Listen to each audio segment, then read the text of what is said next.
ಕನಸೇ ಕನಸು ಕನಸು ಕನಸು ಕನಸೇ ಕನಸು ಕನಸು ಕನಸು ಕನಸೇ ಕನಸು.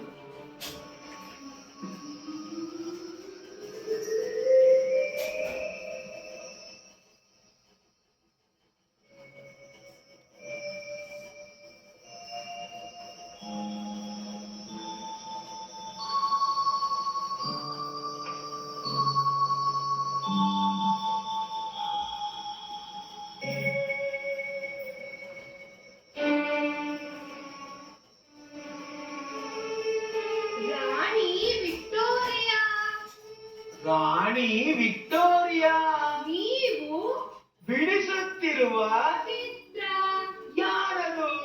ಯಾರದು? ಏನು ನನ್ನದೇ? ನಿನ್ನದ? ನಿನ್ನದ? ಹೌದೇ, ನನ್ನದೇ. ಒಮ್ಮೆ ಗಮನಿಸು. ಅರೆ, ಇದೇನಿದು ವಿಚಿತ್ರ? ನಾನು ನನ್ನ ಪೋರ್ಟ್ರೇಟ್ ಬಿಡಿಸಿದರೆ ಈಕೆ ಯಾರು? How is she? Rani Chennamma. ನಾನು ಆಕೆಯನ್ನು ನೋಡೇ ಇಲ್ಲ. ಒಮ್ಮೆ ನಾನು ಪೋರ್ಟ್ರೇಟ್ ಅಲ್ಲಿ ನೋಡಿದ್ದೆ ಅಷ್ಟೇ. ಆಕೆಯ ಚಿತ್ರ ನನ್ನ ಮನಸ್ಸಿನಲ್ಲಿ ಏಕೆ ಇಷ್ಟು ಗಾಢವಾಗಿ ಕೂತಿದೆಯೇ? ಓ ಜೀಸಸ್, ಎಂತ ಆಶ್ಚರ್ಯ! ಭಾರತ ದೇಶದ 1000 ಕಿಲೋಮೀಟರ್ ದೂರದ ರಾಣಿ ಚೆನ್ನಮ್ಮ ನನ್ನನ್ನು ಏಕೆ ಸುಖಾನಿಸಿದ್ದಾಳೆ? ಹರ ಹರ ಮಹಾದೇವ!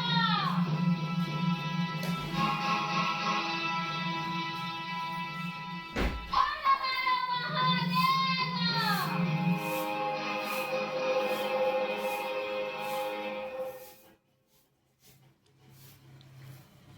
ಏಕೆ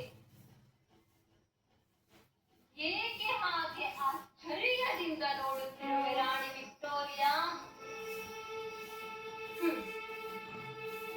ಇದೇನಿದು? ಈ ನಿನ್ನ ಚಿತ್ರದ ಮೇಲೆ ನನ್ನ ಮೇಲು ಹೊದಿಕೆಗೆ ಬಿಳಿಯನ್ನು ಬರೆದಿರುವೆ ಏಕೆ? ರಕ್ತದ ಬಣ್ಣ ಮುಗಿದು ಹೋಯಿತೆ. ನನ್ನ ವೀರ ಯೋಧರ ಬಳಿ ನಿನ್ನ ಅಧಿಕಾರಿಗಳು ಬಸೆದುಕೊಂಡ ಆ ರಕ್ತದ ಬಣ್ಣ ಮುಗಿದು ಹೋಯಿತೆ. ಇನ್ನು ರಕ್ತದ ಬಣ್ಣ ಬೇಕಾದರೆ ಕೇಳು. ನನ್ನ ಯೋಧರ ಕುದಿಯುವ ರಕ್ತ ಸಾಕಷ್ಟಿದೆ. ಏಕೆ? ಈ ಮಾತು ಕೇಳಿ ಗಂಟಲು ಒಣಗಿದೆ. ಕುಡಿಯಲು ನೀರು ಬೇಕೆ? ತರಿಸಿಕೊಳ್ಳಲೇ? ನನ್ನ ಕನ್ನಡ ನಾಡಿನ ವೀರ ವನಿತೆಯರ ಕಂದಮ್ಮಗಳ ಆರ್ತನಾದದ ಕಣ್ಣೀರು ಇನ್ನೂ ಸಾಲನಾದರೆ ಕೇಳು. ನನ್ನ ನಾಡಿನ ದುಡಿಯುವ ಶ್ರಮಿಕರ ಬೆವರ ಹನಿಗಳನ್ನು ಬಸೆದು ಬಸೆದು ತಂದು ಕೊಡುವೆ. ರಾಣಿ ಚೆನ್ನಮ್ಮ, ನೀವು ನನಗಿಂತ ಹಿರಿಯರು ಎಂದು ತಿಳಿದೆ. ಸಿಸ್ಟರ್ ಚೆನ್ನಮ್ಮ. ನೋ ನೋ, ಅಕ್ಕ ಚೆನ್ನಮ್ಮ. ಹೋ, ನೇವ್ ಅಕ್ಕ ಚೆನ್ನಮ್ಮ. ಎಂತ ಕಠೋರ ಶಬ್ದಗಳಿಂದ ನನ್ನನ್ನು ನಿಂದಿಸಬೇಡಿ. ನಾನು ಮಾಡಿದ ಮಿಸ್ಟೇಕ್ ಆದರೂ ಏನು? ಕನ್ನಡನಾಡಿನ ವೀರವನಿತೆ ರಾಣಿ ಚೆನ್ನಮ್ಮ, ನಿಮ್ಮ ವೀರ ಯಶೋಗಾಥೆಗಳನ್ನು ನಾನು ನಮ್ಮ ಸೋಲ್ಜರ್ಸ್ ಇಂದ ಕೇಳಿದ್ದೇನೆ. ಭಾರತ ದೇಶದ ಮೊನ್ನೆ ಹಾಗೆ ಅಲ್ಲನೋ ಕೊಂಬು ಕೋಣೆ ಅಂಥದ್ರಲ್ಲಿ ರಾಣಿ ಹಬ್ಬಕ್ಕ, ಝಾನ್ಸಿ ರಾಣಿ ಲಕ್ಷ್ಮೀಬಾಯಿ, ರಾಣಿ ರುದ್ರಮಾದೇವಿ, ಬೆಳವಾದಿ ಮಲ್ಲಮ್ಮ ಮೊದಲಾದ ವೀರವನಿತೆಯರ ಸಂಖ್ಯೆಗಳಿಗೆ ಏನು ಕಡಿಮೆ ಇಲ್ಲ. ನಿಮ್ಮ ಆತ್ಮವಿಶ್ವಾಸ ಸ್ವಾಭಿಮಾನಕ್ಕೆ ನಾನು ಮರೆತೋಗುತ್ತೇನೆ. ನಿಮ್ಮ ಮಾನಸ ಪುತ್ರ ಸಂಗೊಳ್ಳಿ ರಾಯಣ್ಣ ಮೊದಲಾದ ವೀರ ಸೇನೆಗಳು, ಮಾತೆಯ ಬಗ್ಗೆ ಪ್ರೇಮ ಗೌರವಗಳು, ನಾಡು ನುಡಿ ಮಣ್ಣಿಗಾಗಿ ಮಾಡಿದ ಪ್ರಾಣ ತ್ಯಾಗಗಳನ್ನು ಕೇಳಿದ್ದೇನೆ. ಎಷ್ಟೇ ಆಗಲಿ ನಾನು ಒಂದು ವಿಮೆ. ಅಷ್ಟೇ ಯಾಕೆ ಭಾರತ ಮಾತೆ, ಕನ್ನಡ ಮಾತೆ ಮತ್ತು ನೀವು ಒಂದು ವಿಮೆನ್ ಅನ್ನುವ ಮಾತೃ ಹೃದಯವನ್ನ ನಾವು ಅಳೆಯಬೇಕಿತ್ತು. ಸ್ವಾತಂತ್ರ್ಯದ ವಿಷಯ ಈಗ ನನ್ನ ಕೈ ಮೀರಿ ಹೋಗಿದೆ. I am helpless. ಆದರೆ ನನ್ನ ಪಾಪಗಳನ್ನು ತೊಳೆದುಕೊಳ್ಳುವ ಒಂದು ಕೆಲಸವನ್ನಾದರೂ ಮಾಡುತ್ತೇನೆ. ಮಾಡಿದ ತಪ್ಪುಗಳನ್ನು ಅರಿಯಲೂ ಆಗದ ಬಿಡುವಿಲ್ಲದ ಅಧಿಕಾರದಾಹ ನಿಮ್ಮ ಬ್ರಿಟಿಷರದ್ದು. ನನ್ನ ರೈತ ಬಿಸಿಲಿನಲ್ಲಿ ಬೆವರು ಹರಿಸಿ, ಮಳೆಯಲ್ಲಿ ಮುದ್ದೆಯಾಗಿ, ಚಳಿಯಲ್ಲಿ ಮೂಳೆ ಸೆಟೆದು ಬೆಳೆದ ಬೆಳೆಗೆ ಕಂದಾಯ ಕಟ್ಟಬೇಕೆ? ಬರಗಾಲಕ್ಕೆ, ಮಳೆಗಾಲಕ್ಕೆ, ಕಷ್ಟದ ಸಮಯಕ್ಕೆ ಆಗಲೆಂದು ರಾಜ್ಯದ ಬೊಕ್ಕಸಕ್ಕೆ ತುಂಬಿದರೆ ನಿಮ್ಮ ಬದು ತಪ್ಪದ ಹೆಸರೇಳಿಕೊಂಡು ಭಿಕ್ಷಾಟನೆ ಮಾಡುತ್ತಿದ್ದಾರೆ. ನಮ್ಮ ಪ್ರಜೆಗಳಿಗೆ ಇರದಂತೆ ನಿಮ್ಮ ಬೊಕ್ಕಸಕ್ಕೆ ಏಕೆ ನೀಡಬೇಕು? ಒಂದು ವೇಳೆ ದಾನ ನೀಡಲು ಮುಂದಾಗೋಣವೆಂದರೆ ನಿಮ್ಮ ಬದು ಕುತ್ತರೆ, ಬಿಟ್ಟರೆ, ಕಸಗಳನ್ನು ಗುಡ್ಡೆ ಹಾಕಿದರೆ ನೀವೇನು ಸಂಬಂಧಿಕರೇ, ಬಂಧುಗಳೇ, ಸೋದರ ಸೋದರಿಯರೇ, ನಮ್ಮ ಮನೆಯಾಡುಗಳೇ, ಅಥವಾ ನಾವು ಸಾಕಿದ ನಾಯಿಗಳೇ? ನಿಮಗೆ ಕೊಡಬೇಕು ಕಪ್ಪ.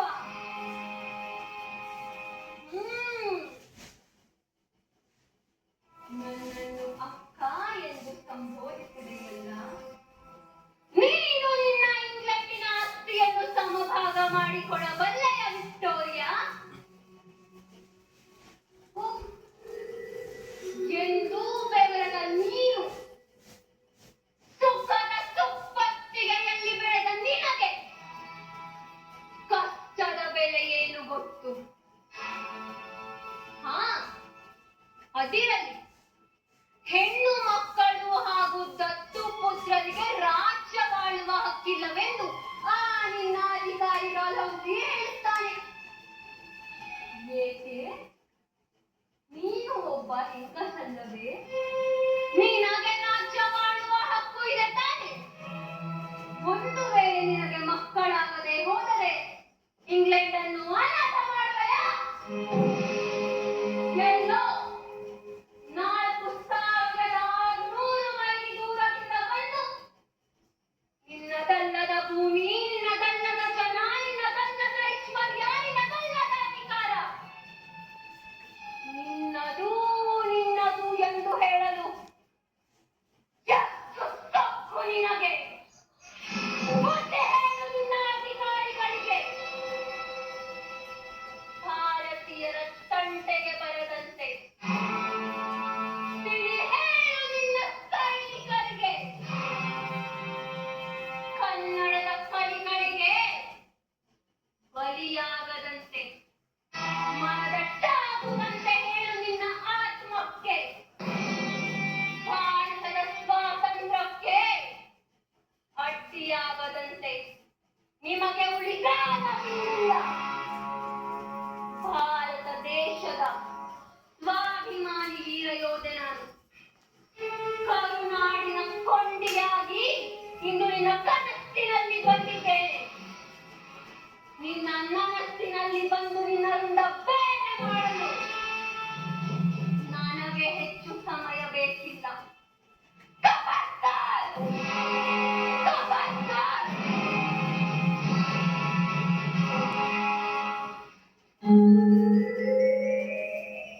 Oh no!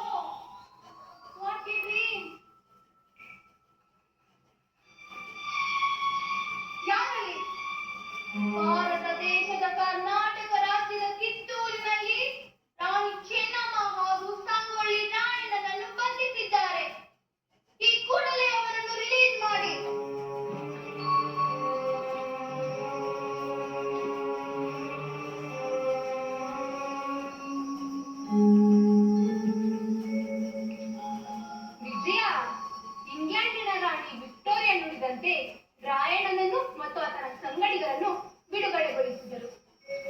ಆದರೆ ಚೆನ್ನಮ್ಮ ಆದ ನನ್ನನ್ನು ಬಿಡುಗಡೆಗೊಳಿಸಲೇ ಇಲ್ಲ. ಹೌದು, ಚೆನ್ನಮ್ಮನನ್ನು ಏಕೆ ಬಿಡುಗಡೆಗೊಳಿಸಲಿಲ್ಲ? ಆ ಸಿಂಹಿಣಿಯನ್ನು ಬಿಡುಗಡೆಗೊಳಿಸಿದರೆ ಎಲ್ಲಿಯೇ ಬ್ರಿಟಿಷ್ ಕುಂದಿಗಳನ್ನು ಬೇಟೆಯಾಡಿ ಸಾಯಿಸಿ ಬಿಡುತ್ತಾಳ ಅನ್ನೋ ಭಯಕ್ಕೆ.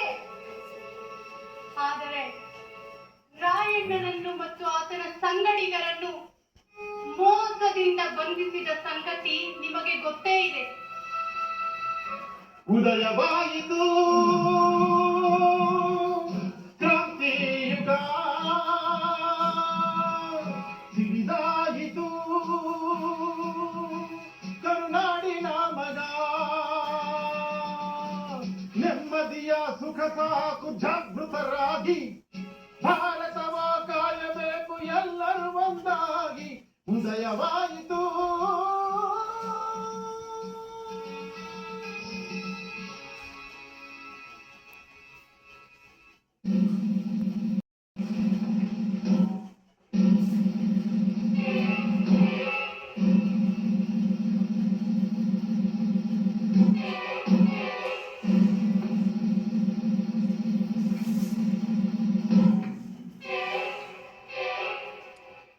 ನಮ್ಮ soldiers, ರಾಯಣ್ಣನನ್ನು ಇಂದು ಬಂಧಿಸಿದವೇಕೆ?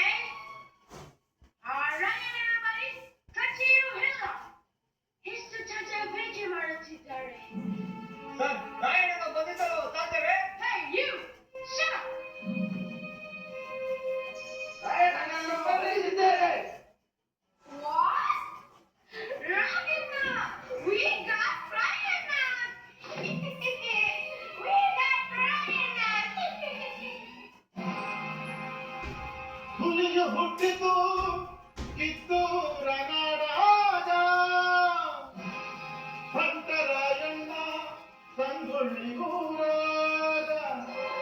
ಪಂಟರಾಯಣ್ಣ ಸಂಗೊಳ್ಳಿ ಊರಾಗ, ಹುಲಿಯು ಹುಟ್ಟಿತು ಕಿತ್ತೂರ ನಾಡಾಗ. ಪಂಟ ಸಂಗೊಳ್ಳಿ ರಾಯಣ್ಣ. ಬ್ರಿಟಿಷರ ಮೇಲೆ ಸಿಕ್ಕಿತು ಮನದಾಗ, ಒಪ್ಪುತ್ತು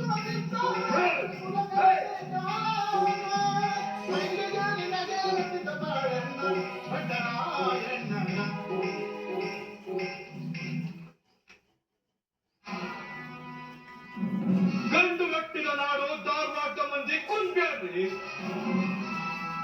ನಮ್ಮ ತವರೂರಿನ ತಾಯಿ ಚೆನ್ನಮ್ಮ ಆ ಬ್ರಿಟಿಷರ ಕತ್ತಲೆ ಕೋಣೆಯಾಗ ಸ್ವತಂತ್ರದ ಬೆಳಕಿಗಾಗಿ ಕಾಯ್ತಾ ಅಲ್ಲಾಗರ. ನಾನೀಗ ಒಂದು ಕಹಿ ಘಟನೆ ಹೇಳ್ತೇನೆ, ಯಾರು ಎದಗುಂಬ್ಯಾಡ್ರಿ. ನಮ್ಮ ತವರೂರಿನ ತಾಯಿ ಚೆನ್ನಮ್ಮ ಇವತ್ಗ ನಮ್ಮೊಂದಿಗಿಲ್ಲ ಇಲ್ಲ ಇಲ್ಲ.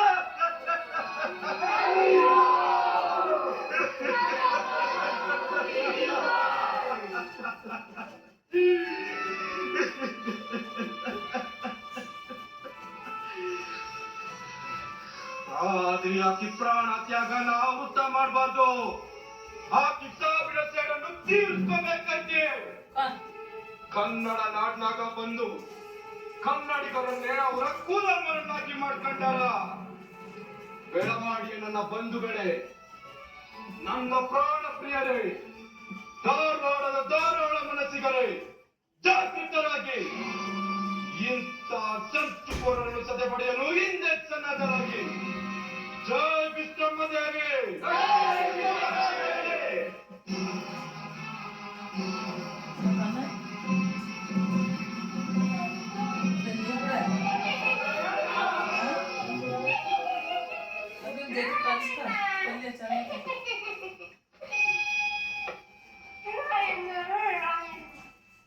ನಿನ್ನ ಅಪರಾಧಗಳು ಸಾಬೀತಾಗಿದೆ.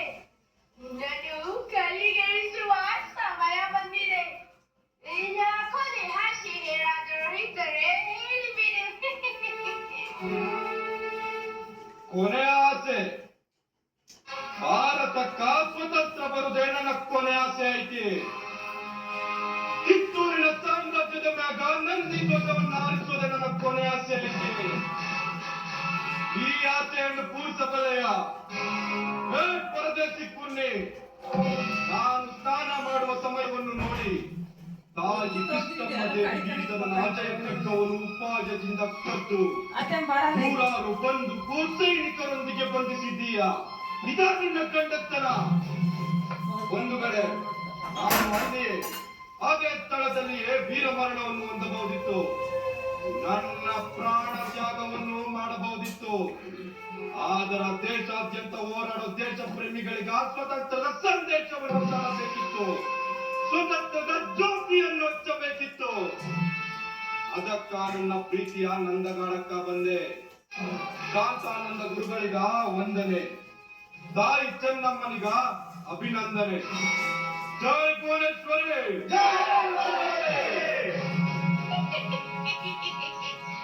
ನೀನು ಚತ್ತು ಹೋದ ಮೇಲೆ ಈ ಕಿತ್ತೂರು ಸ್ವತಂತ್ರವಾಗುವುದಿಲ್ಲ.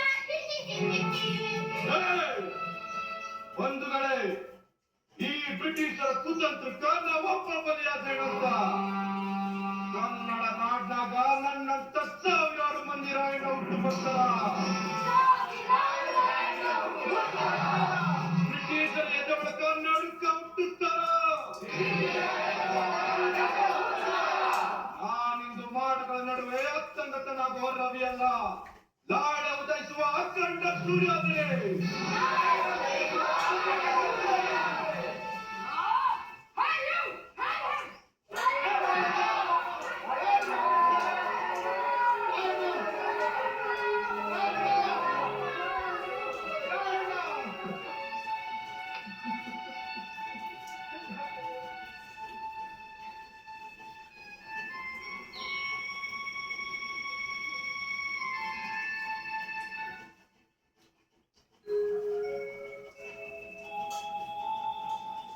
ರಾಯಣ್ಣನನ್ನೊಬ್ಬನನ್ನೇ ಅಲ್ಲ, ಆತನ ಸಂಗಡಿಗರನ್ನು ಗಲ್ಲಿಗೇರಿಸಿದ ದುಃಖದ ದಿನ. ರಾಯಣ್ಣನನ್ನು ಆಲದ ಮರದ ರೆಂಬೆಗೆ ನೇಣು ಬಿಗಿದರು. ಆಲದ ಮರದ ಬಿಲನುಗಳಿಗೆ ಮತ್ತಷ್ಟು ಹೊಸ ಚೇತನವನ್ನು ಹುಟ್ಟು ಹಾಕಿದರು.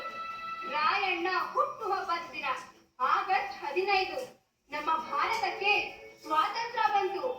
ಹಾಗೆ ಅವರು ಮರಣದ ದಿನ ಅಂದರೆ ಜನವರಿ 26 ನಮ್ಮ ಭಾರತದ ಸಂವಿಧಾನವು ರಚನೆಯಾಯಿತು. ಹೌದು, ಈವರೆಗೂ ನಾವು ರಾಣಿ ಅಬ್ಬಕ್ಕ, ಕಿತ್ತೂರು ರಾಣಿ ಚೆನ್ನಮ್ಮ, ಸಂಗೊಳ್ಳಿ ರಾಯಣ್ಣನಂತಹ ವೀರಗಾಥೆಯನ್ನು ಕೇಳಿದ್ವಿ. ಈಗ ನಂತರ ಸತ್ಯ, ಅಹಿಂಸೆ, ಸತ್ಯಾಗ್ರಹದಂತಹ ಗಾಂಧಿ ಯುಗ ಆರಂಭ ಆಯಿತು. ನಾನು ಗಾಂಧಿ ಯುಗದಲ್ಲೇ ಹುಟ್ಟಿದೋಳು. ನನಗಾಗ 8ರ ಹರೆಯ. ನಾನು ಬಾವುಟ ಇಟ್ಕೊಂಡು ಆಟ ಆಡ್ತಾ ಇದ್ದೆ.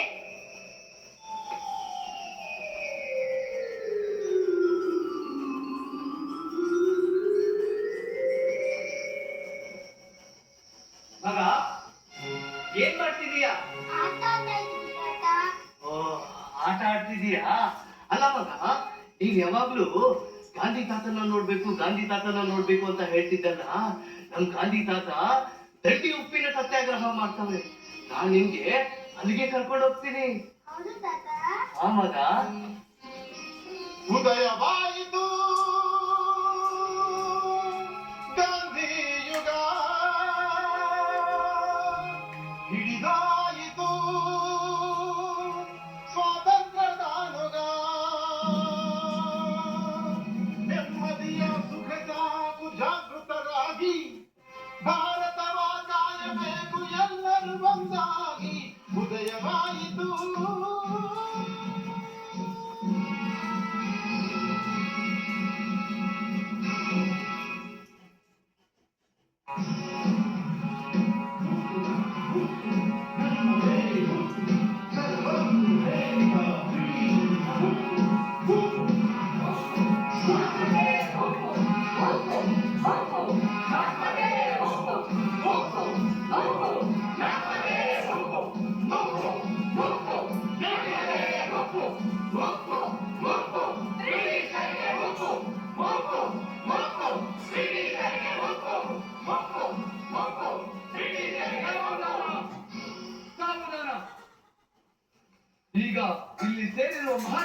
ಬಗ್ಗೆ ಹೊನ್ನಾವರದ ಎಂಪಿ ನಾಡಕಣಿಯವರು ಕೆಲವು ಮಾತನಾಡಬೇಕು ಅಂತ ಕೇಳ್ಕೊಳ್ತಾ ಇದ್ದೀನಿ.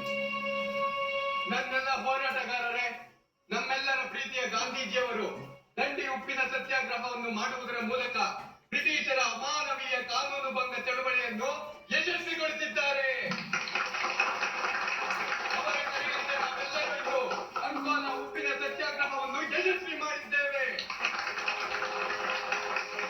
ಲಾಹೋರ್ನಲ್ಲಿ ಬ್ರಿಟಿಷರ ಲಾಠಿ ಏಟಿಗೆ ಎದೆಯೊಡ್ಡಿ ವೀರಮರಣವನ್ನಪ್ಪಿದ ಲಾಲಾ ಲಜಪತ್ ರಾಯ್ ನಮ್ಮೆಲ್ಲರಿಗೂ ಸ್ಫೂರ್ತಿಯಾಗಿ ನಿಂತಿದ್ದಾರೆ. ಭೂಮಿತಾಯಿ ಶಾಸ್ತ್ರ ಸುಧಾದೇವಿ ಹಾಗೂ ವೆಂಕಟರಮಣನ ಕೃಪೆ ಸದಾ ನಮ್ಮ ಮೇಲಿದೆ. ಈಗ ಶ್ಯಾಮರಾವ್ ಅವರ ತಂಗಿ ಸೀತಾಬಾಯಿ ತರಾಪರ್ ಒಂದೆರಡು ಮಾತುಗಳನ್ನಾಡಬೇಕಾಗಿ ಕೋರ್ಕೊಳ್ತೇನೆ. ನಾನೆಲ್ಲ ಸ್ವಾತಂತ್ರ್ಯ ಸಿಂಹಗಳೇ, ನಾವಿಂದು ಸ್ವತಂತ್ರದ ಯಜ್ಞಕ್ಕೆ ಹವಿಸಾಗಲು ಬಂದಿದ್ದೇವೆ. ಈ ಯಜ್ಞದ ಜ್ವಾಲೆಯು ಮುಗಿಲೆತ್ತರಕ್ಕೆ ಹಬ್ಬಿ ನಮ್ಮ ನಾಡಿನ ಮೇಲೆ ವಕ್ರದೃಷ್ಟಿ ಬೀರಿದ ದುಷ್ಟ ಪಿರಂಗಿಯವರನ್ನು ಭಸ್ಮ ಮಾಡಬೇಕು. ಏಕೆಂದರೆ ಬ್ರಿಟಿಷರು ಇಂದು ನಾವು ದಿನನಿತ್ಯ ಬಳಸುವ ಉಪ್ಪಿನ ಮೇಲೆ ಕರಲಬಲವನ್ನು ಹೊರಿಸಿದ್ದಾರೆ. ಆದರೆ ನಾವು ಕರವನ್ನು ನೀಡದೆ, ಕರ ಕೊಟ್ಟು ಉಪ್ಪನ್ನು ತಿನ್ನದೆ ನಮ್ಮ ಉಪ್ಪನ್ನು ನಾವೇ ತಯಾರಿಸಿಕೊಳ್ಳೋಣ. ನಮ್ಮ ಸ್ವತಂತ್ರವನ್ನು ನಾವೇ ಘೋಷಿಸಿಕೊಳ್ಳೋಣ. ಕನ್ನಡ ನಾಡಿನ ನಾಡಿ ಈ ದೇಶಕ್ಕಾಗಿ ಮಿಡಿಯುತ್ತಿದೆ ಎಂದು ಈ ಕಾನೂನು ಭಂಗ ಚಳುವಳಿಯನ್ನು ಒಗ್ಗಟ್ಟಿನಿಂದ ಯಶಸ್ವಿಗೊಳಿಸೋಣ.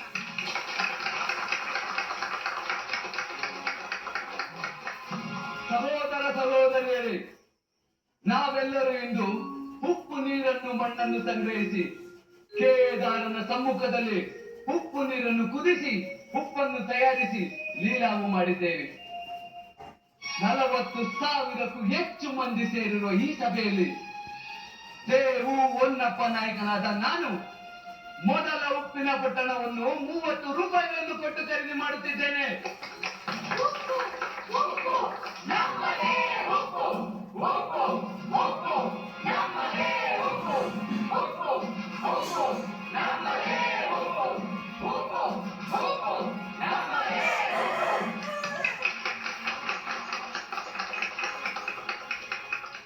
ಈಗ ಸ್ವಾಮಿ ವಿದ್ಯಾನಂದನ್ ಅವರು ಕೆಲವು ಮಾತನಾಡಬೇಕು ಅಂತ ಕೇಳ್ಕೊಳ್ತಾ ಇದ್ದೀವಿ. ಭಾರತೀಯರು ರಾಜಕಾರಣದಿಂದಲೂ ಶಾಂತಿ ಪ್ರಿಯರು. ಹಾಗೆಂದು ನಮ್ಮ ಮೇಲೆ ದೌರ್ಜನ್ಯ ಮಾಡಿದರೆ ಇಲ್ಲಿನ ಇರುವೆಯೂ ಸಹಿಸುವುದಿಲ್ಲ. ಬ್ರಿಟಿಷರಿಂದ ನಮ್ಮ ಮೇಲೆ ಅನೇಕ ಅನ್ಯಾಯದ ಕಾನೂನುಗಳನ್ನು ಬಲವಂತವಾಗಿ ಹೇಳಿದ್ದಾರೆ. ಆದರೆ ನಾವು ಮಹಾತ್ಮ ಗಾಂಧೀಜಿಯವರ ಕರೆಯಂತೆ ಶಾಂತಿಯಿಂದ ಬ್ರಿಟಿಷರ ಕಾನೂನುಗಳನ್ನು ನನಗಾಗ 16ರ ಪ್ರಾಯ. ನನ್ನ ತಾತ ನನ್ನ ಶಿವಪುರದ ಧ್ವಜ ಸತ್ಯಾಗ್ರಹ ನೋಡೋಕ್ಕೂ ಕರ್ಕೊಂಡು ಹೋದ್ರು. ಉದಯವಾಯಿತು ಗಾಂಧೀಯುಗ, ಇದಾಯಿತು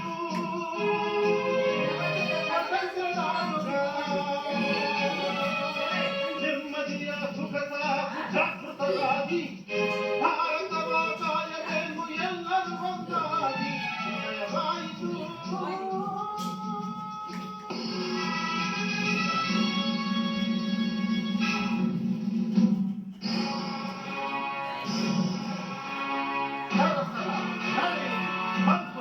ಶಿವಪುರ ವೀರವೀರ ಸಾಗಿರಿ ಹೆಸರು ಹೆಸರು ಜೋಡಿಸಿ ಹೇಳಿಸಿ ಹಾರಿಸಿ ಸರಕ ಧ್ವಜವ ನಿಲ್ಲಿಸಿ ಇಂದಿಗೂ ಎಂದಿಗೂ ಸ್ವತಂತ್ರ ನಮ್ಮ ದಂಡಿನಿ.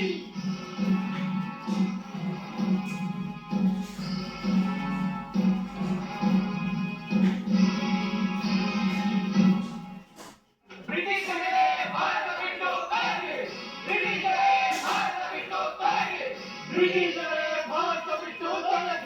ಬ್ರಿಟಿಷರೇ ಭಾರತ ಬಿಟ್ಟು ತೊಲಗಿ, ಬ್ರಿಟಿಷರೇ ಭಾರತ ಬಿಟ್ಟು ತೊಲಗಿ.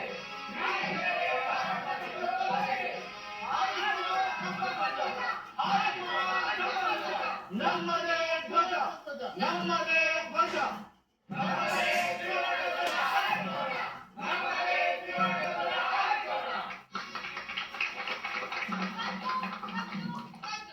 ಮೈಸೂರು ಜಿಲ್ಲೆಯ ಮದ್ದೂರು ತಾಲೂಕಿನ ಶಿವಪುರದಲ್ಲಿ ನಾವೆಲ್ಲರೂ ಇಂದು ಸೇರಿದ್ದೇವೆ. ಹೌದು, ನಾವೆಲ್ಲರೂ ಇಂದು ಸೇರಿದ್ದೇವೆ. ಸಾವಧಾನ ಸಾವಧಾನ. ನನ್ನೆಲ್ಲ ದೇಶ ಪ್ರೇಮಿ ಕನ್ನಡಿಗರೇ, ಮೊನ್ನೆ ತಾನೇ ಗುಜರಾತಿನ ಹರಿಹರ ಜನತೆಯು ಬ್ರಿಟಿಷರ ನಿಷೇಧಾಜ್ಞೆ ಕಾನೂನುಗಳಿದ್ದರೂ ಕೂಡ ಅದನ್ನು ಉಲ್ಲಂಘಿಸಿ ಧ್ವಜಾರೋಹಣ ಮಾಡಿದರು. ಮೈಸೂರಿನ ಸಂಸ್ಥಾನದ ನಾವು ಕೂಡ ಅದೇ ಕಾರ್ಯವನ್ನು ಮಾಡಲಿದ್ದೇವೆ. ಮೈಸೂರಿನಿಂದ 10,000 ಜನ ಪಾದಯಾತ್ರೆ ಮಾಡಿ ಶಿವಪುರದ ಈ ಹೆದ್ದಾರಿಯಲ್ಲಿ ತಿಮ್ಮನಗೌಡರ ಹೊಲದಲ್ಲಿ ಡಾಕ್ಟರ್ ಟಿ ಸಿದ್ದಲಿಂಗಯ್ಯನಾದ ನಾನು ಧ್ವಜವನ್ನು ಹಾರಿಸುತ್ತಿದ್ದೇನೆ.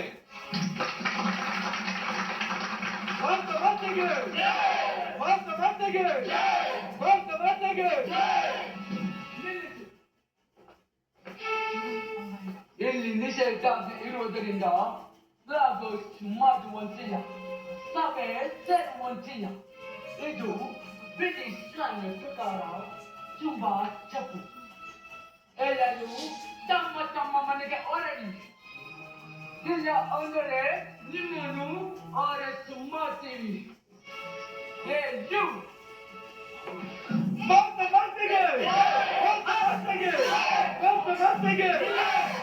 ನಿಲ್ಲಿ ಸಭಿಕರೇ, ಬನ್ನಿ, ನಿಂತ್ಕೊಳ್ಳಿ.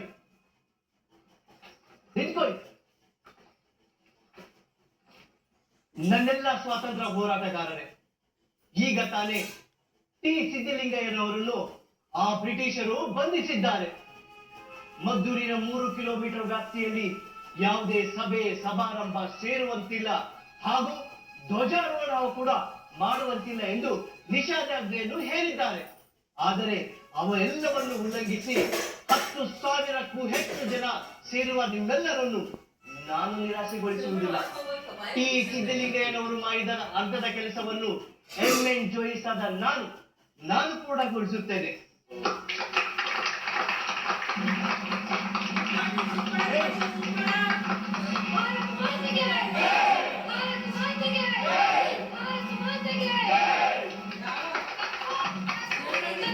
ಈಗ ಸಹೋದರಿ ಸುನಂದಮ್ಮನವರು ಮಾತನಾಡಲಿದ್ದಾರೆ. ಸಾಗರಿಯಾಗಬೇಕು. ಮಾಂಡವ್ಯ ಮುನಿಯ ಪವಿತ್ರ ಭೂಮಿ ಈ ಮಂಡ್ಯ. ಇಲ್ಲಿ ಹರಿಯುವ ಪವಿತ್ರ ನದಿ ಶಿಂಷಾ. ಈ ನದಿಯ ದಡದಲ್ಲಿ ನಾವು ಮಹತ್ತರ ಕಾರ್ಯ ಸಾಧಿಸಿದ್ದೇವೆ. ನೆನಪಿಡಿ, 1938ನೇ ಏಪ್ರಿಲ್ 9ರ ಈ ದಿನ Shivapura ಮರೆಯದಂತ ಚರಿತ್ರೆಯಾಗಲೊರಟಿದೆ. ಸಾವುಕಾರ್ ಚೆನ್ನಯ್ಯನವರೇ, H K ವೀರಣ್ಣನವರೇ, M G ಬಂದಿಗೌಡರೇ ಹಾಗೂ ದೇಶದ ವಿವಿಧ ಭಾಗಗಳಿಂದ ಧ್ವಜ ಸತ್ಯಾಗ್ರಹಕ್ಕೆ ಆಗಮಿಸಿರುವ ಸ್ವಾತಂತ್ರ್ಯವೇ. ಈಗ ಹಾರಿಸಿದ ಧ್ವಜವನ್ನು ನಾವು ಸತತ 24 ಗಂಟೆಗಳು ಕಾಯಬೇಕಿದೆ. ಬನ್ನಿ, ದೇಶಭಕ್ತಿ ಗೀತೆಗಳನ್ನು ಹಾಗೂ ಸಬರಮತಿ ಆಶ್ರಮದ ಭಜನೆಗಳನ್ನು ಮಾಡಿ ಇಡೀ ರಾತ್ರಿ ನಮ್ಮ ಧ್ವಜವನ್ನು ಕಾಯೋಣ.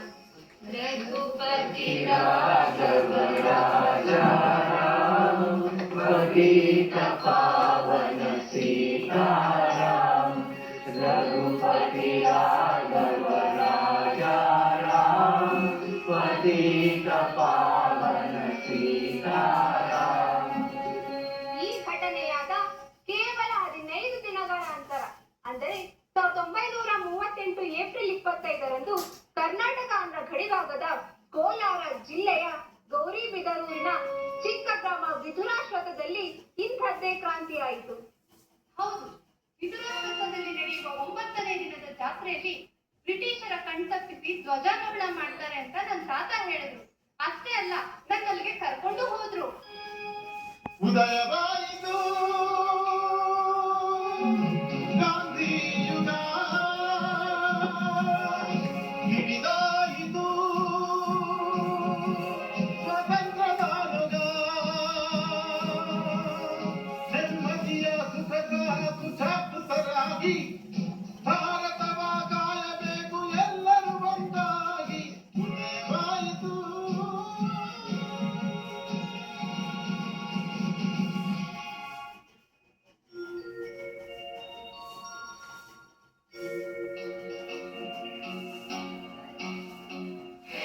ಅಶ್ವತ್ಥ ವೃಕ್ಷವ ಪೂಜೆ ಮಾಡುವ ಪುಣ್ಯ ಸ್ಥಳವಿದು.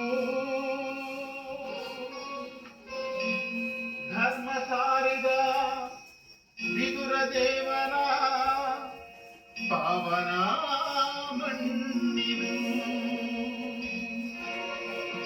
ಸುತ್ತಮುತ್ತಲ ಹಳ್ಳಿಗಳಿಗೆ ದೈವ ಸ್ಥಳವಿದು. ಸುತ್ತಮುತ್ತಲ ಹಳ್ಳಿಗಳಿಗೆ ದೈವ ಸ್ಥಳವಿದು. ರಕ್ತದ ಮಡುವಲಿ ಮಿಂದು ನೊಂದ ನೆಲವಿದು ರಕ್ತದ ಮಡುವಲಿ ಮಿಂದು ನೊಂದ ನೆಲವಿದು ವಿದುರಾಶ್ವಥ ಭಾರತ ಮಾತೆಗೆ ಭಾರತ ಮಾತೆಗೆ ಭಕ್ತ ಮಹರ್ಷಿ ಅವರೇ, ಯಾಕೆಲ್ಲ ಆಗ್ ನೋಡ್ತಾ ಇದ್ದೀರಾ? ನಾನು ಯಾರು ಅಂತ ಗೊತ್ತಾಗ್ಲಿಲ್ವಾ? ನಾನು ನಾಮ ಅಶ್ವಥ್ ನಾರಾಯಣ ಶೆಟ್ಟಿ. ಇವರು ಭಜಂತ್ರಿ ಭೀಮಯ್ಯ, ಇವರು ಗನ್ಸಂಗ ಗೌರಮ್ಮ. ನಾವೆಲ್ಲರೂ ಇಂದು ಮಾರು ವೇಷದಲ್ಲಿ ಧ್ವಜಾರೋಹಣ ಮಾಡಲು ಬಂದಿದ್ದೇವೆ. ನೋಡಿ, ನೀವೆಲ್ಲರೂ ಇಂದು ಬೆಂದಕಾಳೂರು, ಮಾಲೂರು, ಗೌರಿಬೀದನೂರು, ಆಂಧ್ರ ಅಂತ ಹಲವಾರು ಪ್ರದೇಶಗಳಿಂದ ಬಂದು ಇಲ್ಲಿ ಸೇರಿದ್ದೀರಿ. ಹಾಗೆ ದ್ವಾಪರ ಕಾಲದ ಧರ್ಮ ತೇಜ ವಿತರನು ಶ್ರೀ ಕೃಷ್ಣನ ಆಜ್ಞೆಯಂತೆ ತನ್ನ ಕೈಯಲ್ಲಿ ಆಜ್ಞೆಯನ್ನು ಕೊಟ್ಟಾಗ ತನ್ನ ಬೊಗಸೆಯಲ್ಲಿ ಅಶ್ವತ್ಥ ವೃಕ್ಷದ ಮೊಳಕೆ ದೊರಕಿತು. ಆ ಮೊಳಕೆಯನ್ನು ಇದೇ ತೀರದಲ್ಲಿ ನೆಟ್ಟು ನೆಲೆ ನಿಂತು ಮೋಕ್ಷಗೊಂಡು. ಹೌದವನು ಭಜಂತ್ರಿ ಭೀಮಯ್ಯನವರೇ? ಹೌದು. ಇನ್ನು ನೀವೆಲ್ಲರೂ ನಿಮ್ಮ ನಿಮ್ಮ ಮಾನಸಿಕ ಕೌಟುಂಬಿಕ ನೆಮ್ಮದಿಗಾಗಿ ದೈವಭಕ್ತರಾಗಿದ್ದೀರಿ. ಆದ್ರೆ ಈಗ ನಿಮ್ಮ ಊರಿಗೋಸ್ಕರ, ನಾಡಿಗೋಸ್ಕರ, ದೇಶಕ್ಕೋಸ್ಕರ ದೇಶಭಕ್ತರಾಗಬೇಕಾದ ಸಮಯ ಬಂದಿದೆ. ಬನ್ನಿ, ನಾವೆಲ್ಲರೂ ದೂರ ಸತ್ಯಾಗ್ರಹವನ್ನು ಮಾಡಿ ಆ ಬ್ರಿಟಿಷರಿಂದ ನಮ್ಮ ಸ್ವಾತಂತ್ರ್ಯವನ್ನು ಪಡೆದುಕೊಳ್ಳೋಣ. ನೀವೇನಂತೀರಿ ಗನ್ಸಂಗ ಗೌರಮ್ಮ? ಹೌದು ಅಣ್ಣಂದಿರ, ಅಕ್ಕಂದಿರ, ನಾವಿಂದು ಮೈತ್ರಿ ಮಹರ್ಷಿಗಳ ಮಠದ ಮಹಾಕ್ಷೇತ್ರದಲ್ಲಿ ನಾವೆಲ್ಲರೂ ಒಂದು ಉತ್ತಮವಾದ ನಿರ್ಣಯವನ್ನು ಕೈಗೊಳ್ಳಬೇಕಿದೆ. ನಾವಿಂದು ಹಾರಿಸುತ್ತಿರುವ ತ್ರಿವರ್ಣ ಧ್ವಜವು ವಿದುರ ದೇವನ ಆನದ ವೃಕ್ಷದ ಹಾಗೆ ದೇಶಾದ್ಯಂತ ಹಬ್ಬಲಿ. ಅಶ್ವತ್ಥ ವೃಕ್ಷದ ಬಿಳುಲುಗಳಂತೆ ಸಾವಿರಾರು ಟಿಸುಳುಗಳಾಗಿ ದೇಶದ ಪ್ರತಿಷ್ಠೆಯನ್ನ ಮೇಲೆತ್ತಲಿ. ಹೇಳಿ ಎಲ್ಲರೂ, ಭಾರತ ಮಾತೆಗೆ, ಭಾರತ ಮಾತೆಗೆ, ಭಾರತ ಮಾತೆಗೆ. ಭಕ್ತ ಮಹರ್ಷಿ ಅವರೇ, ನೀವೆಲ್ಲರೂ ಇಂದು ಈ ಜಾತ್ರಾ ಸಂಭ್ರಮಕ್ಕೆ ಸೇರಿದ್ದೀರಿ. ಈ ಜಾತ್ರಾ ಸಂಭ್ರಮ ಹಿಂಗೆ ಮುಂದುವರಿಬೇಕು ಅಂದ್ರೆ ನಮಗೆ